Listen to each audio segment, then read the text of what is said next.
Straight to all the market action then, where the bulls continued to stutter as markets once again fell after seeing some sharp losses on Friday. The Nifty gave up the 11,000 mark on Friday, and today it fell below that 10,900 mark, and the Sensex also lost about 150 points even after recovering 130 odd points from its low point of the day. Now, the broader markets did see sharper cuts, with the mid-cap index losing nearly 2%.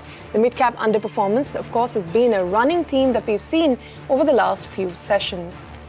Now, here's the big corporate story that we've been tracking for you today. In a major boost for ArcelorMittal, the Supreme Court has rejected the pleas by Essar Steel's operational creditors seeking a stay on the National Company Law Appellate Tribunal order. Now, the tribunal, remember, had asked the NCLT to rule on ArcelorMittal's bid for the debt-ridden company.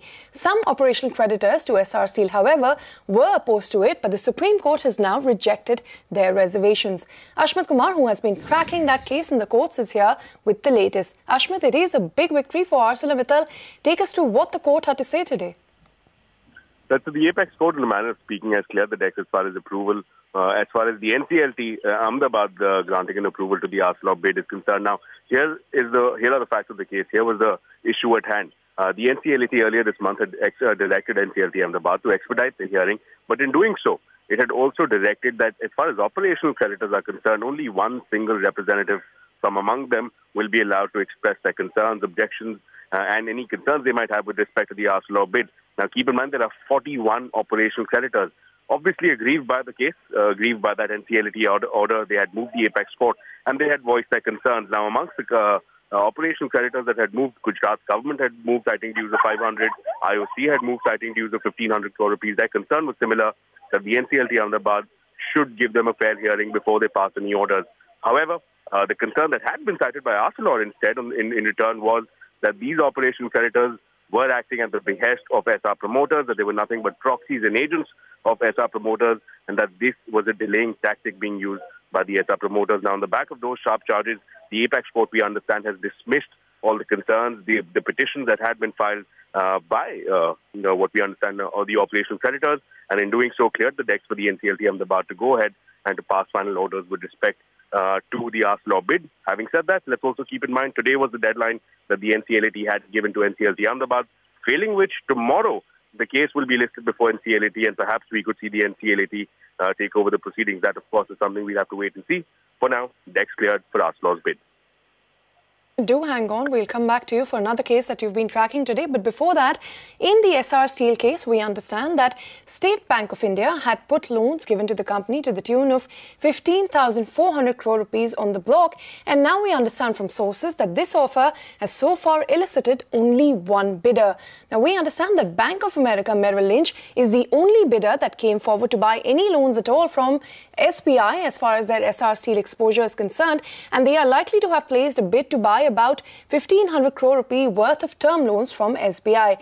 Now, we understand that SBI is unlikely to go ahead with the sale given the very poor response and given the fact that only one bid has been received, and therefore the bank will now take a call on whether at all if it will go ahead with the sale of this exposure. The bank is also expecting now with the Supreme Court order that Ashmat was telling us about, perhaps the NCLT decision may come sooner than later.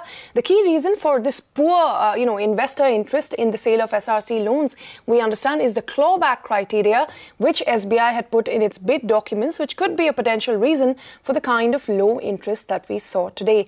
Now, Ashmit, I hope you're still with us. Let's also talk about the other case that you were tracking, a ray of hope for lenders to debt-ridden IL&FS. Some group companies have been cleared to make payments to creditors by the Company Law Appellate Tribunal. So, what did the court say? Who can make the payments, and what have the lenders been directed to do? Well, to begin with, the government submitted a distinction of companies, one that are overseas and one set of companies that are located and incorporated here in India. From amongst the companies that are located overseas, 133 of them, the NCLT has allowed all of them, has released them from the moratorium, so to speak, and has allowed them to service any debt obligations they might have, scheduled debt obligations. With respect to companies incorporated in India, and this here essentially is the bone of contention, there are 169 of those companies. Of them, about 69 have been certified as either green, amber or red companies based on their cash flows, based on their repayment capacities. And on the back of that, there are 22 companies that have been listed as green entities, as green companies. Now, these green companies are the ones that the NCLT today has provided can go ahead and meet their debt obligations, can service their debt obligations. The caveat here is that that all of these repayments and any decisions going forward as far as these green companies are concerned will be subject to, number one, the board decision, number two, the supervision of Justice D.K. Jain, and number three, any repayment, any resolution framework that comes into place. So all of these three criteria need to be kept in mind. Having said that, let's also point out that Justice D.K. Jain has agreed to supervise the resolution framework, so to speak, going forward this, as far as this particular issue is concerned. Then, of course, falls the question of what happens to companies classified as amber and red. Now, those are issues to which the lenders raise various objections with respect to the repayment schedule, if any, and that is something that we understand the NCLAT will hear at the next date of hearing. For now, 133 overseas companies, but more importantly, 22 green ILNFS companies have been allowed to meet their debt service obligations. All right, Ashma, thank you very much for detailing that story and joining in with both of those important developments from the court. But for now, Finance Minister Piyush Goyal is speaking at the Lok Sabha. Let's cut across and listen into what he has to say. और ये जो प्रधानमंत्री किसान सम्मान निधि है, ये एक प्रकार से किसानों ने इस देश को फूड सिक्योरिटी दी। इस देश में आज किसी प्रकार के वस्तुओं की कमी नहीं हो, उसके लिए जो परिश्रम किया, उसका सम्मान के रूप में ये प्रधानमंत्री किसान सम्मान निधि को हमने शुरू किया है और इसका पूरा प्रावधान बजट में रखा गया है। 20,000 करोड़ रुपए इस साल और 75,000 करोड़ रुपए अगले साल। कुछ लोग इसको बिलिटिल करते हैं, इसको छोटा बनाने की कोशिश करते हैं। शायद बड़े बड़े महलों में बड़े बड़े विरासत के साथ नामदारों को समझ नहीं आता है कि छोटे लघु और जो सीमांत किसान हैं उनके लिए ये कितना महत्व रखती है कि हर 4 महीने में उनको खेत जब हार्वेस्ट जब खेत पे क्रॉपिंग करनी होती है तब 2,000 रुपए इस एन वक्त पे कितना सहूलियत देगा, कितना उनके लिए लाभ होगा। और 6,000 रुपए लगभग 12 साढ़े 12 करोड़ किसानों को हर वर्ष मिलना, यानी 10 साल के अवधि में लगभग 7.5 लाख करोड़ रुपए किसानों को मिलेंगे, ये सरकार ने सुनिश्चित किया है। बड़ी बड़ी बातें हो रही हैं कि पहले क्यों नहीं हुआ, कैसे हुआ।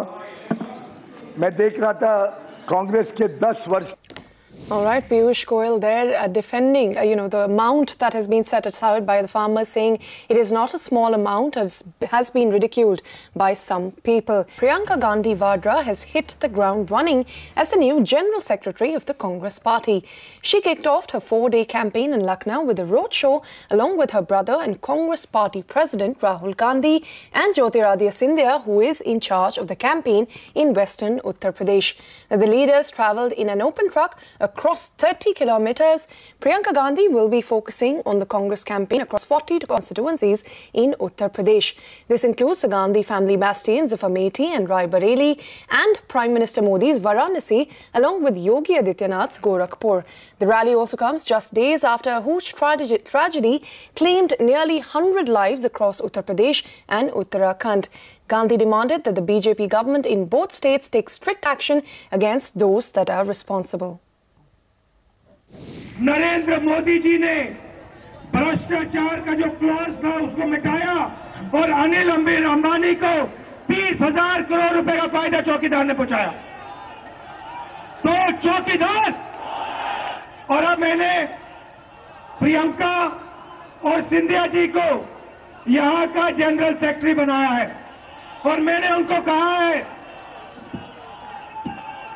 मैंने इनसे कहा है कि उत्तर प्रदेश में जो सालों से अन्याय हो रहा है उसके खिलाफ इन दोनों को लड़ना है और उत्तर प्रदेश में न्याय वाली सरकार लानी है। इसको इन लोग रोड शो कह रहे हैं, मगर जो बीजेपी को दिखता है ये रोड शो नहीं है, ये चोर मचाए शोर है। अब गांधी और वाड्रा परिवार जो बेल पे आउट हो वो रोड शो नहीं कर सकता, चोर शो करेगा। और उत्तर प्रदेश की जनता, विशेष रूप से लखनऊ की जनता, वो भ्रष्टाचारी चेहरों को देखने आएगी कि जिन्होंने देश के 12 लाख करोड़ रुपए लूटे हैं। Meanwhile, the Parliamentary Panel on Information Technology has decided to summon Twitter's global CEO, Jack Dorsey. Now, the panel is also planning to summon managements of other social media platforms like WhatsApp and Facebook. This follows an earlier summon by the panel to Twitter India to appear before it to discuss issues regarding safeguarding citizens' rights on social media. Rituparna Bhuya is here with more details. Rituparna, what is the latest? Take us through what you picked up. The panel members of information technology today met to discuss the issue of safeguarding interest of citizens in social media. While there was a summon that was issued for Jack Dorsey to attend this meeting, there was a message from the global CEO of Twitter that he won't be able to attend this summon because of the short period of notice that was given to him. Hence, today only mid-level executives of Twitter India attended. From what we have now been told is that the panel has now decided to re-summon Jack Dorsey on 25th of this month. But not only that, the panel members also decided to summon global CEOs of other social media platforms like WhatsApp and Facebook as well to discuss this issue. This meeting of other global CEOs is likely to happen on 26th, while Jack Dorsey will be summoned on 25th of this month. Many members who spoke to us off the record after the meeting said that there was an unanimity between all the members of this very powerful parliamentary panel that while there is a need for more responsible action by social media platforms, but just singling out Twitter is not appropriate, and hence other global CEOs also needs to be summoned, and hence this decision to summon other global CEOs of social media platforms was also taken. 2 weeks time has been given for them to act on this, and on 25th the parliamentary panel will wait for other global CEOs as well. Last but not the least, today the panel also took strong note of the fact that Jack Dorsey did not attend today's meeting, and hence, while the Twitter India team was present at the Parliament complex, they were not asked to come down inside the room where the meeting had taken place, and we understand that they have been now told informally that Jack Dorsey needs to come in and depose before the panel on 25th of this month. With that, it's back to you. All right. So the top heads of all these social media companies being asked to come and make their case in front of the parliamentary panel. Rituparna, thank you very much for joining in. 25th is the next date to watch out for. Now, the economic outlook for 2019 is partly cloudy, and the economic situation is a real concern. But there will be opportunities for India to fill this trade gap, says Alex Liu, the managing partner and chairman of AT Kearney. Now, speaking exclusively to CNBC TV 18, Liu spoke about the recent changes in FDI guidelines and the impact of elections on India's economic growth. Listen in. What's going to be India's place in the global economy in the year 2019? Joining us to talk about this is Mr. Alex Liu, the chairman and managing partner of AT Kearney. Thanks very much, Mr. Liu, for speaking to CNBC TV 18. My pleasure. I'd like to begin by asking you about your view and that of AT Kearney on the global economic situation. Many analysts have predicted that 2019 will be a year of economic slowdown. According to the Goldman Sachs CEO, that 2020 could be a year of recession, and there would be 50-50 chances of that. What do you and AT Kearney believe? Well, I mean, the near-term weather outlook, if you will, is partly cloudy. A lot of uncertainty, a lot of tensions. Clearly, the sentiment is more cautious than it was last year, where people were worried about creeping inflation, and of course the fear of recession is what's dominating people's mindset right now. I mean, we see, in our own view, a deceleration of growth rates around the world to slightly less than 3% over the next few years. That's related a bit to the trade protectionism issues that we read about, sort of the lack of institutional confidence in some of the institutions to guarantee free trade globally. It's a real concern. I think it'll probably take a few months to resolve, to understand what the real outcomes will be. What about the US-China trade war? What do you think will be the implications for the global economy? Well, there's some near-term winners and losers from that. Obviously, for many companies and countries like India, there may be some opportunities to fill in some of the trade gap. But it will affect the sentiment overall. There are many interdependent companies in the global supply chain end to end, and the China-U.S. resolution is critical to making that flow more smoothly, whether it's oil, energy, light manufactured goods, electronics sector. All these are affected by the China-U.S. overhang. What about countries like India? How do you think they are placed in this year of uncertainty, and especially because of the U.S.-China trade war? Well, I mean, in general, I think companies that are taking a more proactive, multi-year view of the opportunity, fixing the companies, reforming themselves, looking at the new sectors, looking at new markets, are going to win.